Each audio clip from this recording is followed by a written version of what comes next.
Dahil itong railway line, pag matapos na ito, mapabilis ng biyahe magmula ng Calamba hanggang pupunta dito sa may Clark, sa may Pampanga.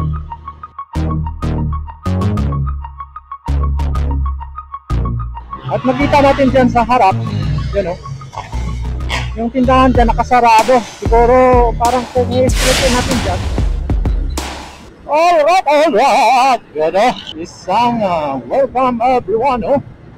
So andito naman po tayo sa paborito nating lugar, dito sa may parke ng San Fernando, Pampanga. At ngayon yun o, kita nyo ba yan? Medyo madami-daming sasakyan ngayon o. At nandito po tayo, papunta tayo ng Angeles. So sisilipin natin yung pinapagawa yung Angeles Station. Masigla yung sikat ng araw. Yan o. Pero walang problema pag nandito ka ang bahagi, no? Kasi malamig ang hangin. So ilang metro pa lang tayo, no? Medyo malayo-layo po yung lalakbayin natin bago tayo makarating doon sa may ongoing construction ng Angeles. So nasa ano pa tayo, no? Bahagi ng San Fernando, Pampanga. Maganda yung kalsada dito. Pansin ko ngayon, daming mga ini-espaltong bago ngayon sa mga kalsada. Pakiramdam ko malapit ng eleksyon. At ngayon ay strike ngayon, no? Strike yung ibang mga jeep dahil nga sa jeepney modernization. So ang rason nga sa mga umaalma ay yun na nga, susurrender mo yung prangkisa mo at yung napakamahal na modern na bus, minibus. So yun, ilang ano pa lang tayo at bibisitahin natin muli yung pinagawa niyong Angeles Station, NCR Angeles Station. Dahil itong Angeles Station ay ano na po ito ng contract package number 3, no, ng Italian Thai Development. So kasama nilang gagawin yung sa may Clark Station at Angeles Station. So nung last nagpunta tayo, wala na nga silang poste doon, no? Nakahinto na rin yung kanilang gantry dahil wala nang poste. Kasi yung may mga poste nila, ayun lang banda sa may kabaan ng istasyon ng Angeles. So paglampas ka ng mga istasyon ay wala pa silang gaanong mga. So dito hindi natin makikita yung ginagawang dito, no? Railway project dahil malayo nga dito. Yan, no? Dito banda sa kanan natin dyan. Yan po yung alignment ng NEC. Pero dito may nakalagay dito na yan o, billboard. Di ko lang alam kung anong itatayo nila dito. Yan o. Kita nyo ba yan o? Malolos Clark Railway Project yan. Mayroon nakalagay dito. Di ko lang alam kung anong itatayo nila dyan. Yun, dito na naman tayo. So andito na rin yung mga dito sa puno, no?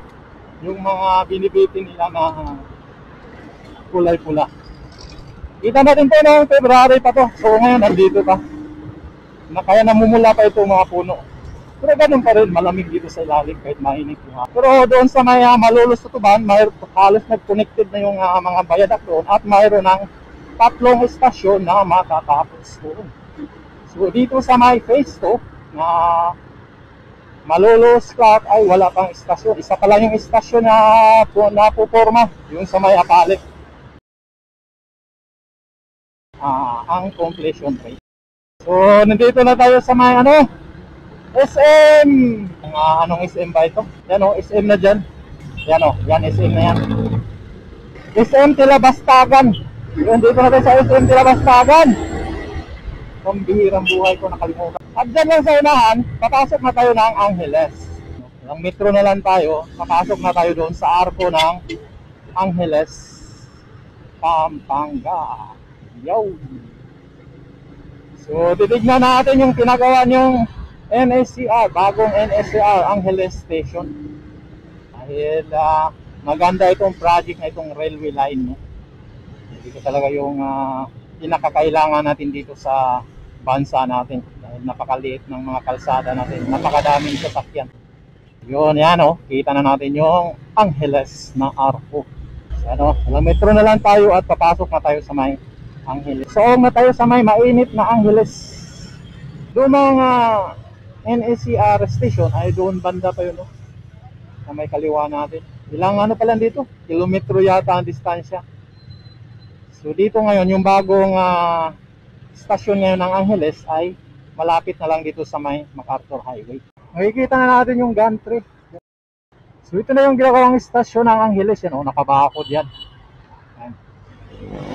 Nakabakod na siya. At doon sa una, yan, oh. So dito makikita na natin yung ano, gantry. So hanggang diyan pala yung gantry dahil wala nang poste, no. Yan.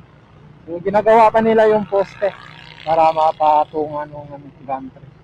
So nakailang span lang din yan natatapos nila diyan. So makita natin dito yan, oh. Gumagalaw yung mga crane, mga equipment nila dahil ongoing yung ano nila trabaho dito. At diyan, so lulusot yan dito sa kabila, yan, oh. Mayroong nakalagay, welcome Barangay Pulong Bulo. So, lulusot niya dito sa may Barangay Pulong Bulo. At nakita natin dyan sa harap, yan, oh. Yung tindahan dyan nakasarado. Siguro parang kung i-straightin natin dyan, yan, oh. Kung i-straightin natin dyan, yan nakasarado yung tindahan. Kaya yun siguro babakbakin yung tindahan na yan. So, ang dire-diretso na yan, papuntang Clark Station. So dito pa lang sila ngayon sa may bahagi kung saan itatayo itong istasyon, no? So yun pa lang yung may construction dito. Grabe. So maganda po itong ginagawa nila dito ng NSCR line, no? Dahil itong railway line, pag matapos na ito, mapabilis ng biyahe magmula ng Calamba hanggang pupunta dito sa may Clark, sa may Pampanga. So hindi ka na mahirapang magbiyahe, hindi ka na maiinip.